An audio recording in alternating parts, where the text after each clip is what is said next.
October 19, 1781, near Yorktown, Virginia. The fighting ends not with a single dramatic charge, but with a surrender that helps decide the fate of an empire. The battle still matters because it turned a colonial war into a world-shaping political settlement. By 1781, the war had stretched across continents and oceans, draining Britain's resources and testing American resolve. In the Southern theatre, Yorktown became the place where strategy, timing, and alliance finally converged. The conflict was no longer only about one colony's grievances. It had become a contest over sovereignty, legitimacy, and whether a new republic could survive against a global military power. On the American side, civilian leaders and commanders faced shortages, debt, and the constant fear that the war might outlast their supplies. Their cause depended on endurance as much as battlefield success. British commanders faced a different pressure: hold territory, protect loyalist support, and restore control without overextending scattered forces. Yorktown became one more test of whether the empire could still move fast enough. The leading figures were seasoned, ambitious, and constrained by politics above them. They did not act as lone heroes. Each carried orders, expectations, and the burden of uncertain intelligence. The armies were uneven in experience and supply. Muskets, bayonets, field guns, wagons, horses, and labor crews all mattered, because in 18th century war logistics often decided what armies could even attempt. Morale rose and fell with food, pay, news, and rumors. Many soldiers were tired, but the promise of a decisive campaign gave both sides a reason to keep moving toward Virginia. The road to Yorktown was shaped by marching columns, river crossings, and an Allied movement that had to stay hidden long enough to matter. Speed and secrecy became strategic weapons. At sea, naval power was just as important as armies on land. Control of the Chesapeake would determine whether the British garrison could be reinforced, evacuated, or trapped.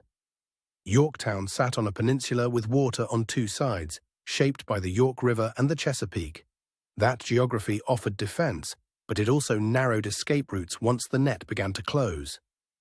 The terrain was a mix of open ground, tree lines, muddy roads, and shallow ravines.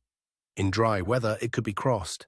After rain, it could slow guns, wagons, and infantry alike. Late summer and early autumn weather added uncertainty. Heat, humidity, and sudden rain could turn a planned advance into a slow, exhausting labor of digging and hauling. The opposing plans differed sharply. One side hoped to hold out until relief arrived.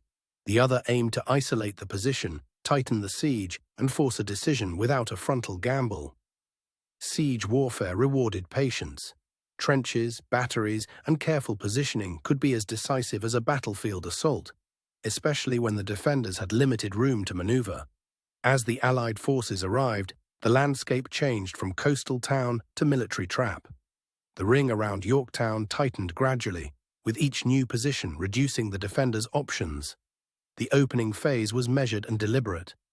Artillery fire, earthwork construction, and constant movement created pressure long before the final breach was visible. From afar, the bombardment looked almost abstract, but every shot had a purpose. The aim was not spectacle. It was to wear down defenses, morale, and the ability to respond. Inside the lines, defenders worked under mounting strain.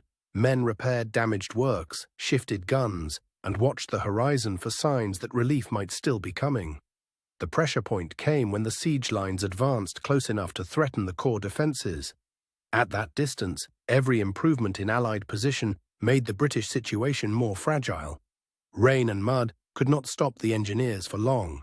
Under difficult conditions, they pushed forward, turning the siege into a contest of endurance, skill, and discipline. The decisive movement came when Allied forces shifted to positions that threatened the British outer works and cut off practical escape.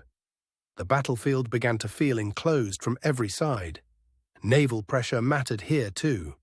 Without command of the water, the defenders could not easily break out, receive help, or restore the balance of the siege. As the ring tightened, the British position shifted from difficult to untenable. The question was no longer how to win, but how long they could maintain order under pressure. Then came the collapse of practical options. With fire, distance, and isolation all working against them, The defenders entered negotiations rather than attempt a desperate escape. The surrender was formal, restrained, and deeply symbolic. It marked the end of a campaign that had exposed the limits of British power in North America. For soldiers on both sides, the immediate aftermath meant exhaustion, relief, and uncertainty. The guns fell silent, but the war's political consequences were only beginning to unfold. News of Yorktown moved across the Atlantic and altered calculations in London, Paris, and beyond. A battlefield in Virginia had become a diplomatic event with international consequences.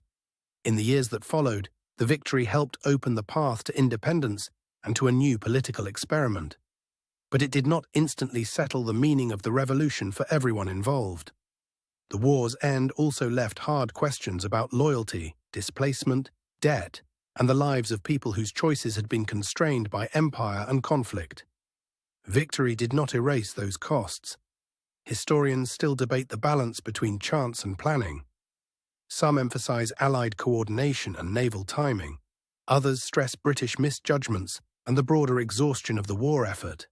They also qualify simple stories of inevitable triumph. Yorktown was decisive, but it worked because many separate decisions, delays, and risks happened to align at the same moment. The place today is quieter, but the land still carries the shape of the campaign. Fields, waterways, and preserved earthworks help visitors understand how geography framed the outcome. Standing there now, it is easier to see how much depended on distance, weather, and logistics.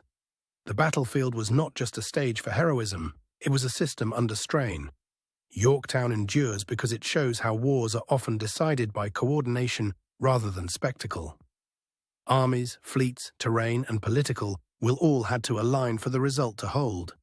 The battle's legacy is not only a military one. It reminds us that independence was won through a chain of choices, sacrifices, and alliances that made one autumn week decisive.